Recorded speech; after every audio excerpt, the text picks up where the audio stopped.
In October 2023, I received the Apex 2 and the Apex 2 Sport from Team Associated. I did a video on this and it looked a whole lot different and it was kind of meh. But I was excited about it because it was a new chassis and I've never had a Team Associated 1/10 scale before. Now the Apex 2 was a different beast altogether. It had a better chassis and it bearings all throughout.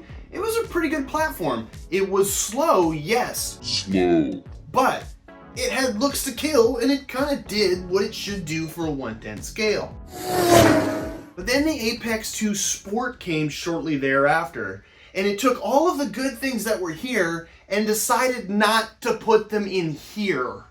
And at the time of its release, it was $399 USD for a brushed 1/10 scale car that could barely crack 20 miles an hour. That's a lot of scratch for a brushed car, man. Just for comparison, here's 3 brushless cars that are cheaper and perform way better. This thing, the Rlaarlo AK787 carbon fiber 4S brushless car, it's only $299 US. It comes with headlights, a wild active wing, carbon fiber throughout, beautiful shocks which I poached, and it's capable of 70 miles an hour with the included speed pinion out of the box. The H&R Werewolf, or the FTX Werewolf Striker, whatever you want to call it. There's 2 models of this thing. It's $235 right now. It's got wicked cool headlights, really great styling, 3S capable, brushless. It can go 45 miles an hour. And now this thing, $299, goes 45 miles an hour, rally chassis, wicked cool lights,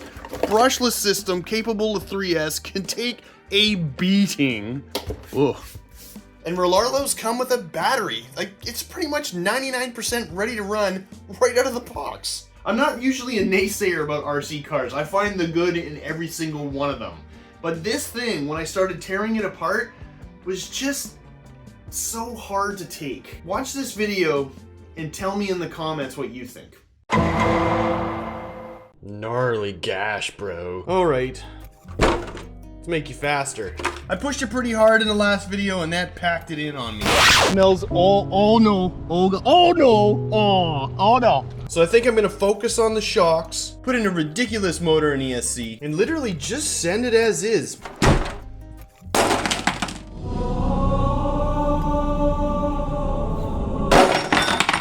Borrow this beauty from you.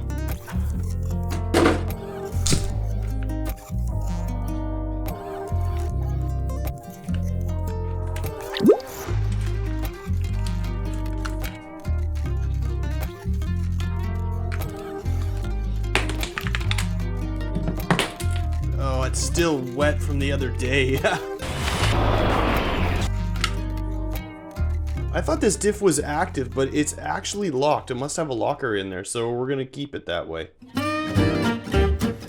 These diffs are really open as well. The other ones I pulled apart just had grease, so we need to stiffen up the front and the rear.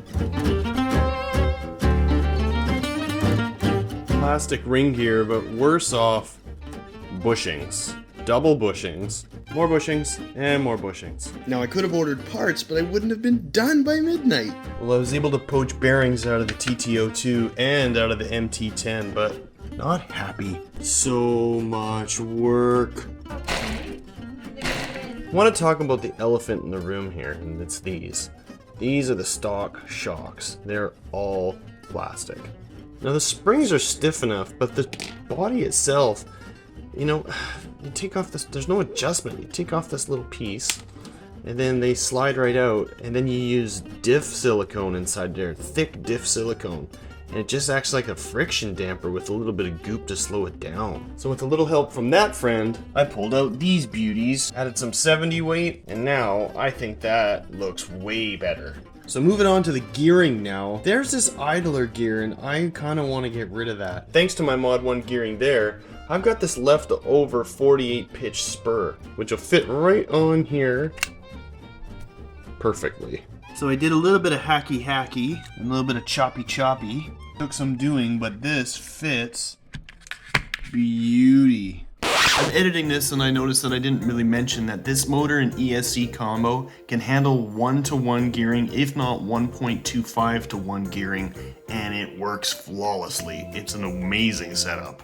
So now with the rear end all put back together, it's time to rinse and repeat the front. More bushings, and bushings underneath too. And just like in the rear, I'm going to take off these extraneous brake rotors.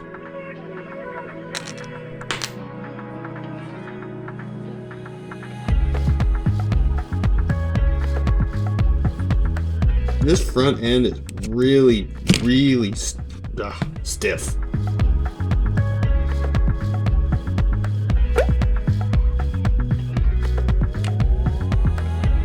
That's starting to look great. I'm gonna keep the servo, but I'm gonna lose the servo saver. I think it's time to use this big beauty. Really stoked to try this thing out. One eternity later. So I just calibrated the ESC, but take a look at that drive shaft. Watch how much shake there is in it. That's not good. And that's at like 60% throttle on 4S. I don't know what to do to hold that thing steady. Yeah, because of this lousy toe link design, the wheels that you have to have for it have to have a specific offset or they won't work. And your typical 0 offset wheels won't work at all. They just rub. You can see right there, they're rubbing against that. I had to cut these down. Brand new, beautiful wheels. I had to take a 1/4 inch off to make them fit. Smaller, but still a huge contact patch.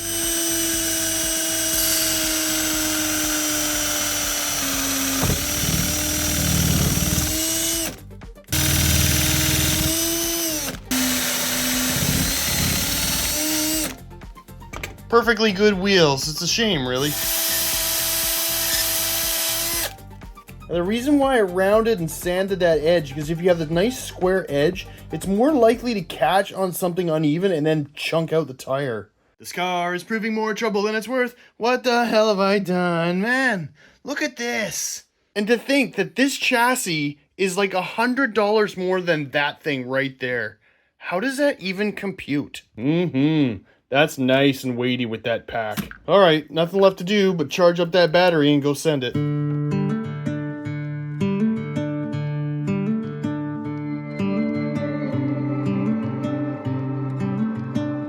The sun was out for a brief few moments and it did dry up the roads a bit. They're still a little damp though. Not ideal for speed running, but I never really thought I'd be trying to speed run in the first week of December.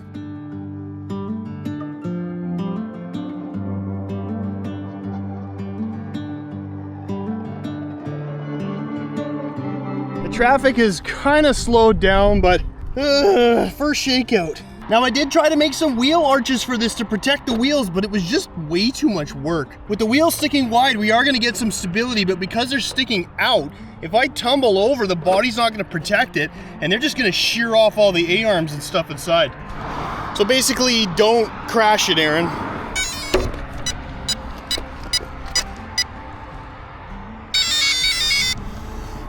Oh yeah. Yeah. All right, buddy, anytime, anytime. Here we go.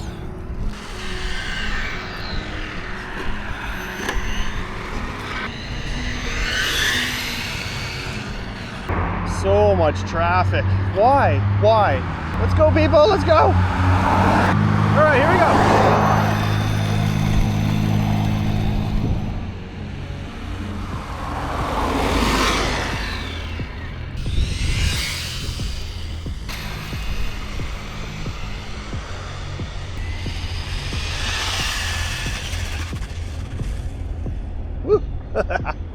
Just can't get grip.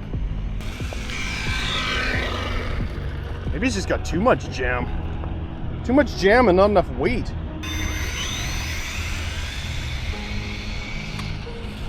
Oh, dusty. Oh crap. It's got too much power. Way too much power. Can't believe I'm saying it's got way too much power. 48, boo.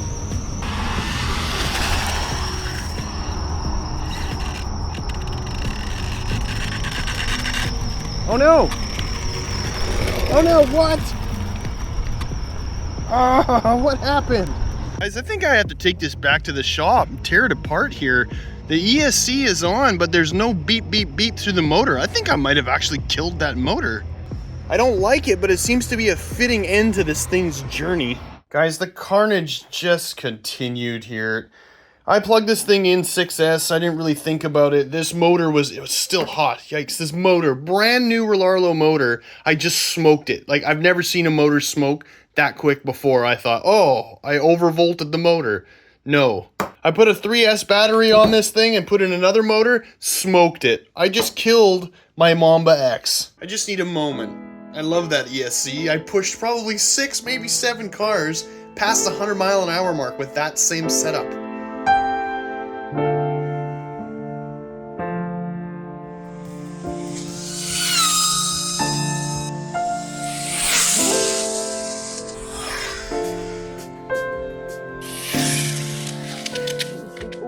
Oh God, oh.